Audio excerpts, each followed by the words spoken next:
Programmes ఇద్దాం, ప్రతి బిడ్డని చదివిద్దాం, తద్వారా సమాజానికి చక్కటి పౌరులను అందిద్దాం, దేశ అభివృద్ధిలో మనం కూడా ముఖ్య సాధకులు అవుదాం. చేస్తారా చేయరా? ఇప్పటి నుంచి ఈ రోజుటి నుంచి ఒక మాట అనుకుందాం. మీ ఇళ్ళకాడ అక్కలమ్మలతో మాట్లాడుకుంటారా లేదా మీరందరూ?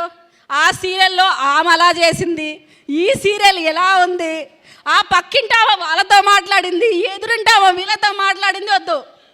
ఏం మాట్లాడదాం? చదివేద్దాం, బిడ్డల్ని ప్రోత్సహిద్దాం. నా వయసు, నా బిడ్డల వయసు ఉన్న వాళ్ళందరూ ఇక్కడ ఉన్నారు. సో మనందరం కోరుకునేది ఏంటి? మహిళకు విద్య కావాలి. విద్య ఉంటే ఎన్నో లాభాలు ఉంటాయి. మీరు జ్ఞానులు అవుతారు, మీ కుటుంబం మొత్తం అభివృద్ధి చెందుతుంది, తద్వారా సమాజానికి మీరు ఎంతో విషయాన్ని నేర్పిస్తారు. మీరు ఇంకొక విషయం, ఆర్థికంగా కూడా బలపడడానికి ఎంతో అవకాశం ఉంటుంది. ఉద్యోగం చేస్తారు, జీతం వస్తుంది, మీ తల్లిదండ్రులకు సహాయపడగలుగుతారు, మీరు కోరింది కొనుక్కోగలుగుతారు, మీకు నచ్చిన వారికి సహాయం చేయగలుగుతారు. ముఖ్యంగా ఇప్పుడున్న ప్రభుత్వాలలో చాలా ప్రోత్సాహాలు ఉన్నాయి. మీ అందరికీ తెలుసు. మీరు ఒక అగ్గిపెట్టె ఇండస్ట్రీ పెట్టుకోవచ్చు, ఒక క్యాండిల్స్, లేదు మీకు వచ్చిన ఒక చిరుధాన్యాలు తయారు చేసుకోవచ్చు. తద్వారా మీరు ఒక ఆంటర్‌ప్రెన్యూర్గా మారుతారు. ముఖ్యంగా 10 మంది మహిళలకు ఉద్యోగాలు ఇస్తారు. అవునా కాదా?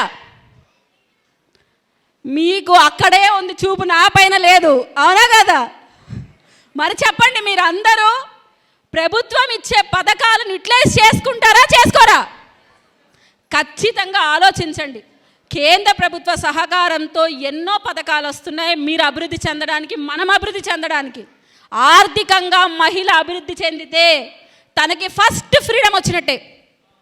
ఫస్ట్ ఫ్రీడమ్, ఆర్థికంగా మీరు ఒక అడుగు ముందుకు వెయ్యాలి. ఆర్థికంగా మీరు మీ సంపాదన ఏర్పరచుకోండి. ఎవరమైనా ఈరోజు మేము ఈ స్థాయిలో ఇక్కడ నిలబడుకోనున్నామంటే ప్రతి ఒక్కరం ఎంతో కొంత పోరాటం, ఎన్నో అవమానాలు, ఒడిదొడుకులు పడుంటాం. మీ అందరి జీవితాల్లో కూడా పడుంటారా లేదా? ఖచ్చితంగా అవమానాలు, ఒడిదొడుకులు తట్టుకొని ఈరోజు ఈ స్థాయిలో మేమైనా మీరైనా నిలబడ్డారు. మనకు కావాల్సింది మొదట విద్య, ఆర్థిక భద్రత, ఆరోగ్యం. నాకేముంది మేడం, ఆరోగ్యం బాగాలేకుంటే నా బిడ్డలు బాగుంటే బాగుంటుంది, మా అమ్మ బాగుంటే బాగుంటుంది కాదు. మీరు బాగుంటేనే మీ కుటుంబం బాగుంటుంది, మీరు బాగుంటేనే మీ బిడ్డలు బాగుంటారు, మీరు బాగుంటేనే సమాజం బాగుంటుంది. ఫస్ట్ మీరు చదువుకోవడానికి ఇంపార్టెన్స్ ఇవ్వండి, పిల్లల్ని చదివించండి. పక్కన ఆంటీలతో అంకులతో మాట్లాడుతున్నప్పుడు మీరు ఒక విషయాన్ని నేర్పించండి వాళ్ళకి, ఏదో ఒకటి. మేము ఈరోజు పలానా మీటింగ్కి వెళ్ళాం, ఆడవాళ్ళు చదువుకోవడం గురించి చెప్పారు. సో 10 మంది ఆడవాళ్ళు మీ చుట్టూ చేరతారు. 10 మంది ఆడవాళ్ళు మీ చుట్టూ చేరితే ఒక సబ్జెక్ట్ నేర్చుకుంటారు. తద్వారా ఏదో ఒక సార్ దగ్గరికి వెళ్తారు, సార్ మాకు ఒక అగ్గిపెట్టెల కంపెనీ పెట్టాలని ఉంది, మేము ఇంట్లోనే చేసుకుంటాం ఒక 10 మంది. సో ఆర్థికంగా ఎదగడానికి ఒక ఆలోచన వస్తుంది. తద్వారా మీరు ఒక ఎంటర్‌ప్రెన్యూర్గా మారుతారు.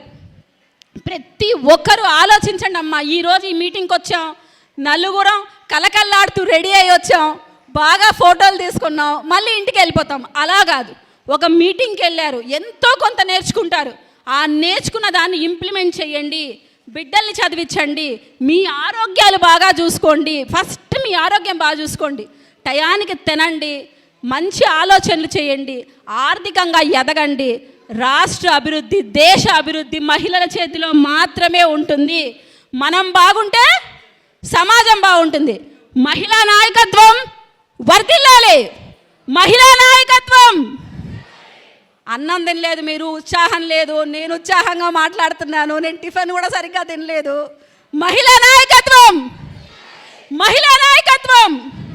Empower women, empower the world. మాతృభాష